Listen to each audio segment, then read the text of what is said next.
Hello दोस्तों, कैसे हैं आप सब। और सभी बच्चों को, पेरेंट्स को, सभी को मेरा नमस्कार। और आज आप लोगों के लिए एक बड़ी खुशखबरी वाली बात है कि भैया एडमिशन का जो शेड्यूल है वो लेकर के आ गए हैं। आज परेशान आप हो रहे थे बहुत ज़्यादा। ठीक है, रोज ही रोज आप गूगल खोल कर बैठ जाते थे, यूट्यूब खोल कर बैठ जाते थे कि भैया फॉर्म का पता चल जाए कि कब से आने वाले हैं। तो फॉर्म आ गए हैं जल्दी ही। 25 मार्च से को ये नोटिफिकेशन आना था, लेकिन आज आ चुका है इसका नोटिफिकेशन। और आपकी जो फॉर्म है वो 27 मार्च से भरे जाएंगे, सुबह 10 बजे से। ठीक है। और इसकी लास्ट डेट रहेगी 17 अप्रैल 2023 की। ठीक है, तो 20 दिन आपके पास में रहेंगे। 20 डेज, यू हैव 20 डेज। ठीक है, तो इसको आराम से आप लोग फॉर्म को भरिएगा, परेशान होना नहीं है। ठीक है। और एक चीज आगे भी मैं आप लोगों को पूरा डॉक्यूमेंट्स का भी बताने वाला हूँ कि क्या क्या डॉक्यूमेंट्स आप लोगों को तैयार रखना है और क्या क्या अगर आपके पास में नहीं है तो उसको तैयार करवा लेना है। ठीक है। तो ये आप ध्यान रखेंगे कि जब आप पहले एक चीज आप सुन लीजिए कि फेक जो चीजें हैं वो आप लोग बिल्कुल मत देखिएगा। ठीक है। आप लोग डेली गूगल खोल करके चीजें चेक करते हैं। ठीक है। और तो उसमें बहुत सारी आपको फेक जानकारी मिलती है, तो उसको आप जो है अवॉइड करेंगे। ठीक है ना। और आपको केवल और केवल जो ऑथेंटिक चीजें होती हैं उस पर ध्यान रखना। और आप लोगों को पता है कि मैं हमेशा आप लोगों को ऑथेंटिक जो नॉलेज होती है, ऑथेंटिक जो जानकारी होती है, इंफॉर्मेशन होती है, वो देता हूँ। उसके अलावा मैं आप लोगों को कुछ भी नहीं बताता। ठीक है। तो ये ध्यान से देख लीजिए। ठीक है। और इसकी जो 27 तारीख से फॉर्म भरे जाएंगे, 17 तारीख तक, अप्रैल तक। ठीक है। और 20 तारीख को लिस्ट आपकी लग जाएगी फर्स्ट, और 21 तारीख से आपके जो एडमिशन हैं वो स्टार्ट हो जाएंगे। तो अब जो है कुछ इसमें डॉक्यूमेंट्स हैं और कितनी एज के बच्चों का एडमिशन इसमें होना है। ठीक है। तो वो भी चीज़ें मैं आप लोगों को क्लियर कर देता हूँ, एक बार आप लोग ध्यान से देखेंगे। ठीक है ना। कहीं ऐसा ना हो भाई आप फिर उसमें चक्कर में लगे रहें कि नहीं सर इसमें इतनी एज का नहीं हो रहा, इतनी एज का नहीं हो रहा। ये देखिए कुछ गाइडलाइंस हैं। ठीक है, संगठन जो है हमेशा एक गाइडलाइन जरूर जारी करता है जब भी एडमिशन होते हैं। ठीक है। तो ये गाइडलाइन है, इसको आप ध्यान से देख लेंगे। ये आप लोगों को मैं दिखा देता हूँ। जो एलिजिबल एज फॉर एडमिशन। ठीक है।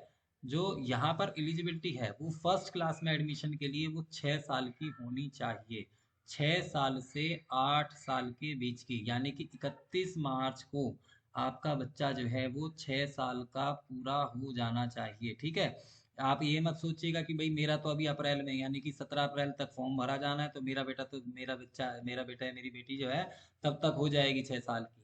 तो ऐसा नहीं चलेगा। 31 मार्च तक आपका जो बच्चा है वो 6 साल का पूरा हो जाना चाहिए। ठीक है। तो इस चीज का आप लोगों को ध्यान रखना है। ठीक।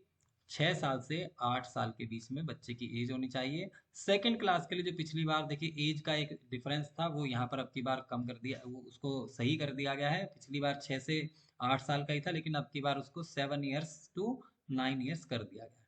ठीक है। ये बाकी क्लासेस के एडमिशन्स के लिए ये है कि ये एज ग्रुप होना चाहिए। फर्स्ट क्लास का आप लोगों को ध्यान रखना है। ठीक है। अब ये सारी चीजें तो आप लोगों ने देख ली हैं। अब जो है आपको डॉक्यूमेंट्स क्या क्या तैयार रखने हैं वो भी ध्यान से देख लीजिए, क्योंकि सारा खेल जो है वो डॉक्यूमेंट्स का होता है। ठीक है। डॉक्यूमेंट्स अगर आपके पूरे नहीं हैं, अच्छे तरीके से आप लोगों ने नहीं रखे हैं, तो फिर आपका एडमिशन जो है कैंसिल हो जाता है। ठीक है। तो ये मैं यहाँ पर लिख देता हूँ। देखिए, बर्थ सर्टिफिकेट आप लोग तैयार रखेंगे। ठीक है। बच्चे का बर्थ सर्टिफिकेट हो गया, बच्चे का आधार कार्ड हो गया। ठीक है, ये भी आप तैयार रखेंगे। ठीक है। और बच्चे की फोटो आप एक तैयार रखेंगे, पासपोर्ट साइज जो है। ठीक है। ये आप लोगों को तैयार रखनी है। उसके बाद में आप लोगों को क्या तैयार रखना है, रेजिडेंस प्रूफ जो है। ठीक है। रेजिडेंस प्रूफ आप लोगों को तैयार रखना है। उसके बाद में आप लोगों को क्या करना है, देखिए इसमें अगर बच्चे आप लोग किसी कैटेगरी से हैं, SC ST या OBC कैटेगरी से हैं, या माइनॉरिटी से हैं, मुस्लिम हैं, ईसाई हैं, अगर आप इससे हैं तो आप लोग उसका भी सर्टिफिकेट तैयार रखेंगे। ठीक है। और ऐसा नहीं कि आप लोगों के पास में आप लोग ये सोचें कि भाई हमारे पास में जो फादर का जो है वो तो 10 साल पुराना हैगा, 15 साल पुराना हैगा, तो वो नहीं चलेगा। अगर इस तरह की चीजें हैं तो वो उसको वैलिड नहीं माना जाएगा। उसको आप क्लियर कर लीजिए। ठीक है। आप एक, अगर नहीं बना हुआ है तो आप एक न्यू अप्लाई कर दीजिए, 15 दिन के अंदर में बन जाते हैं आजकल तो। ठीक है। और अगर आप लोग इकोनॉमिकल वीकर सेक्शन के अंतर्गत अगर आप फॉर्म भर रहे हैं तो उसको भी आप लोग तैयार रखेंगे। ठीक है। उसमें क्या है, उसके लिए आप इनकम सर्टिफिकेट जो है वो तैयार रखेंगे। ठीक है। इनकम सर्टिफिकेट आप लोगों को तैयार रखना है। ये हर साल का जो है हर साल का ये बनता है। ठीक है। तो ये आप लोग तैयार रखेंगे। अगर आप सिंगल गर्ल चाइल्ड के अंतर्गत फॉर्म भर रहे हैं तो उसका भी आप लोगों को ध्यान रखना है। सिंगल गर्ल चाइल्ड में आप लोग क्या करते हैं, जो एक बड़ी मिस्टेक आप लोग कर देते हैं वो ये सोच कर देते हैं कि भाई मेरे पास में मेरा तो एक लड़का है और एक लड़की है, ठीक है। तो आपने क्या सोचा कि भाई सिंगल ही तो गर्ल है, तो आपने उसको भर दिया फॉर्म सिंगल गर्ल चाइल्ड में। लेकिन ऐसा नहीं होता है।